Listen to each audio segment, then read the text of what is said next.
Hello and welcome back to the Johnny Gets Cash YouTube channel. Now if you're a regular viewer of this channel, you might well think I'm the sort of person that always gets it right. I don't seem to make a loss on things and I never really get in that much hot water. Well, let me start by saying that's not necessarily true. And to prove the point, sometimes I go out and I'll do something really silly.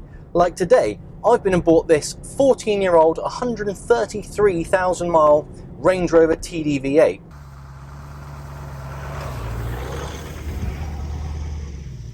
If you are a long-term viewer of the channel, you will know that I am a big fan of Land Rovers, especially Range Rovers. You may remember my supercharged Sport.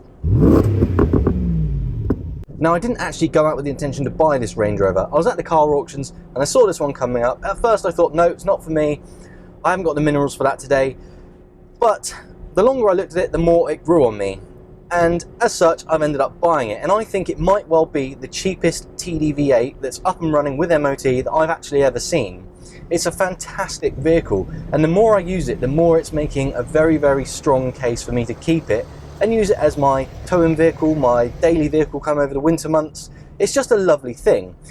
Now, with that being said, and with me saying how cheap it is, I will tell you what I paid for this TDV8 at the end of this video, but until then, let me walk you through it. As you might expect for a Land Rover, especially a 14-year-old Land Rover, there are numerous lights on the dash, some more concerning than others. Let me start with the one that's flashing at me right now. Gearbox fault. You may hear through my microphone that this truck is holding itself in gear a little longer than I would personally like, and maybe you listening would like also. That's the first fault. Other than that, it seems to drive okay. The next fault is just flagged up, adaptive dynamics fault. Now, I believe that's to do with the roll and the yaw of the car. Again, that feels absolutely fine, so I'm not sure what that's related to. It's something I'm going to have to look into. The third one, and this is an intermittent light, but it's an airbag light, so not great, because that means straight away this thing is not going to pass another MOT with an airbag light on. Now, it does have MOT until May next year, so we've got, you know, a fair chunk on it, but an airbag light is never a good thing, so definitely one to sort. I've driven this a little bit, and the airbag light comes and goes, so bit of a strange one, I'm not totally sure at the moment. Back to the two flashing warnings, gearbox fault and adaptive dynamics fault. I'm not totally sure what they could be. I think this car may have been sitting around in a part exchange lot somewhere for some time, hence it was finally put into the auctions and how I bought it. So it could be that this has suffered a voltage drop, so the battery's gone flat and they've had to boost it and it's just upset some systems here. That's something I'll have to look into shortly.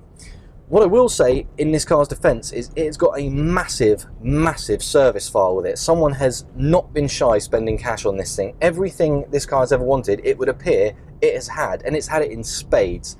The previous owners have spent a lot of money on this. So what I think has probably happened is these final warning lights have pinged up and they've thought, you know what, this is a 14-year-old Range Rover now. Let's treat ourselves to something a bit newer and not keep throwing good money after bad. That would be a fair assumption. I think that's what happens to a lot of these cars, and that's how they end up in places like the auctions where people like me feel brave enough or stupid enough to take a gamble on them.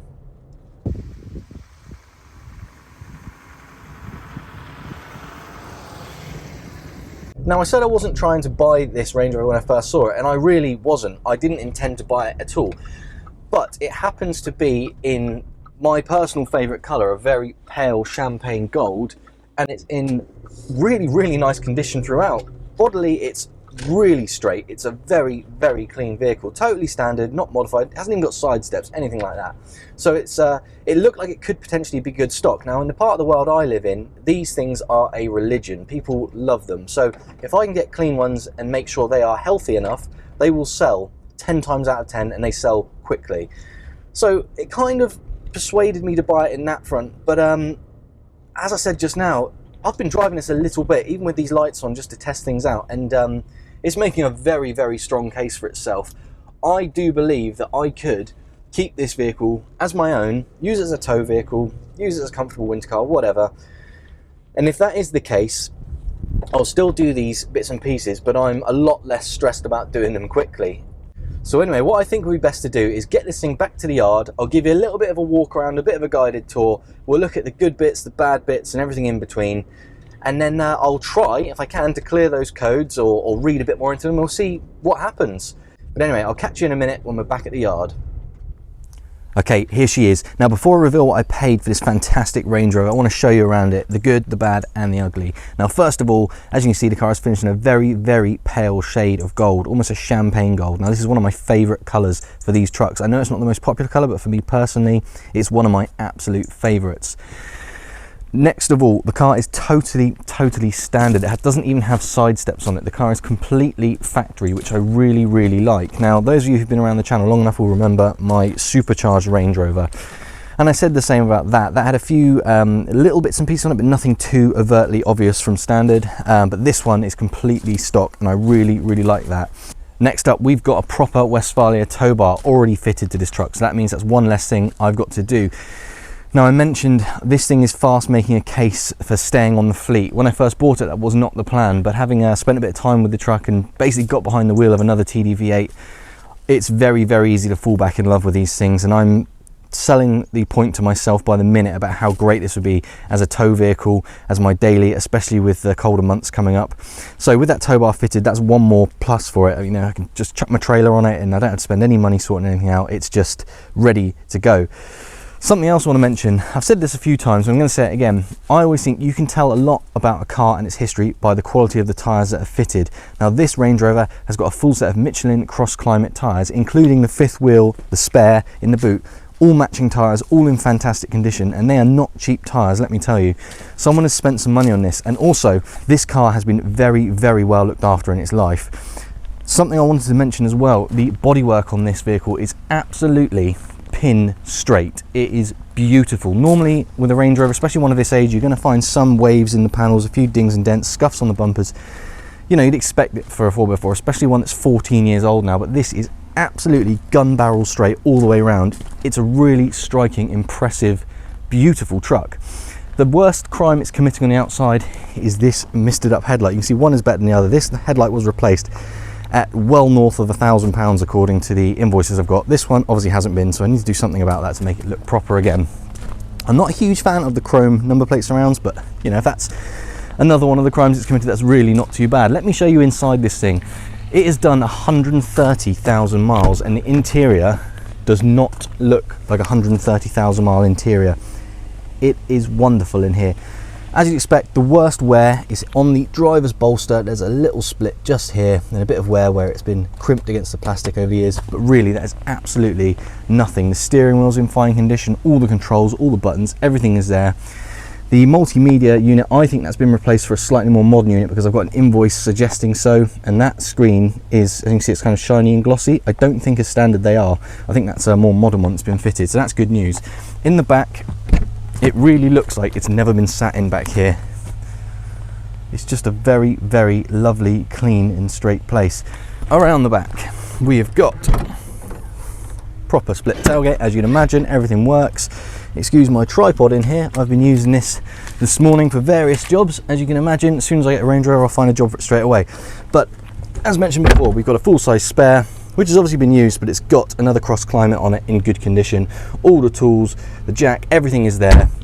The carpet itself, another thing worthy of mention, is in lovely condition. Normally you'd expect to find a bit of dirt marks and grease, oil, diesel, things like that in the boot of a Range Rover, but not in this case. So the alloy wheels that are on this Range Rover, I know they are proper Land Rover wheels, but I'm not sure if they're an optional upgrade. Maybe one of you guys in the comments will be able to tell me. I think they might be optional upgrade wheels. They are obviously Land Rover wheels, they're not over the top, they're 19s, but I think they really suit this. But I do think they are options. I would like to find out more about it, so if any of you guys do know, please let me know in the comments, because I'm very interested to find out if they are, because that obviously tells a bit of a story. If someone has spec'd the car up a little bit more when they first bought it, it just helps to sort of build a bigger picture. Okay, so we've had a look around the Range Rover, explained what's good about it and what's not so good about it, i.e. those lights on the dash. So it's saying adaptive dynamics fault and gearbox fault. I think the smart thing to do, while it's driving as well as it is, and it's not actually showing any faults in the usability and the experience of the car, I think I'm going to plug it in, see what it says, clear the faults, take it for a drive, and we'll see if they come back on, and if so, I'll have to do a little bit more digging. Okay, so let's plug this thing in and see what it's saying about these faults.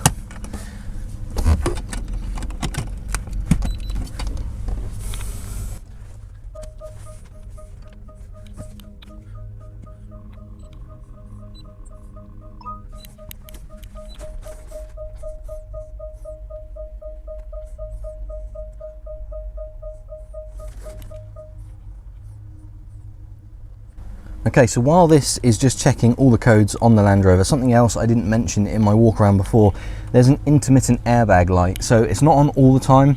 Sometimes it doesn't come on at all, sometimes it comes on within 30 seconds of driving. So I'm not too concerned about that, but it's definitely something I need to sort, because clearly the vehicle isn't going to pass another MOT with an airbag light on. So I definitely need to check it out. Apart from anything else, it's a potential safety issue. I'm not all that stressed about it. As I said, it's a Land Rover, it's going to have all these little gremlins in it, and it's probably nothing that I or some of the guys I use haven't seen before, so it's really not too stressful. Okay, so we have our faults, and there are a number. If you can see here, all the red stuff is all the detected fault codes. Now, again, I'm not too stressed at this stage, because I'm not entirely convinced that this hasn't been caused by a low voltage trigger. If this vehicle was part exchanged with a dealer and it's just sat in a back lot for 1, 2, 3 months or whatever it is, being unused, the battery's gone flat and been boosted, that can really upset the systems in these vehicles. So it might be a hangover from a treatment like that, but either way, I'll have a quick scan through these, see what I can find out. If anything is a real red flag, we'll jump on it straight away, but if not, I'm just going to reset all the codes, we'll go for a drive and see if anything flags back up. Okay, so there's nothing too worrying here. There's a lot of random codes that don't seem to relate to much, so I'm going to clear everything, we'll go for a drive, and then we'll just see if anything comes back on. That's probably the best thing to do at this stage. Okay, so as you might expect, it was a little bit too good to be true, expecting to clear the lights and they would stay off. They have both pinged back up. I've got gearbox fault and adaptive dynamics fault again. I'm not all that surprised, I'm really not. That's generally the case, but it's always worth trying, because I was getting a multitude of random codes when I plugged it in, and it was just worth trying that. Anyway, because I'm not exactly sure what's going on here, and as I said earlier in this video, this truck does sort of hold itself in gear a little longer than I think it should. I think, rather than me try and mess around with it, I will take it to someone who I know who really does know these vehicles. In fact, there's a couple of guys there, and they do run these vehicles themselves, and I don't think there's a lot they don't know about these trucks between them. So yes, it's going to cost a little bit of money, but it's definitely the sensible thing to do, to take it to someone who knows what they're looking at. So that is coming up. I'll probably do that in another video, because I don't think I'm going to have time to go and see those guys today. But as I mentioned back at the yard, I'm really not too stressed about any of this stuff. I've had enough Range Rovers to know that lights pinging up and flashing at you, the first couple of times, yeah, it's worrying, but when you've had them for a number of years, it's really par for the course. So what I'm going to do now is limp this thing back to the yard again. Just take it easy. I'm not going to thrash it, because as I say, I don't exactly know what the complaints are about, and I really don't want to exacerbate anything. So I'm going to take this back sensibly, and then I'm going to book it in with those guys and see if they can give me a bit of a more colourful picture as to what is causing these niggles.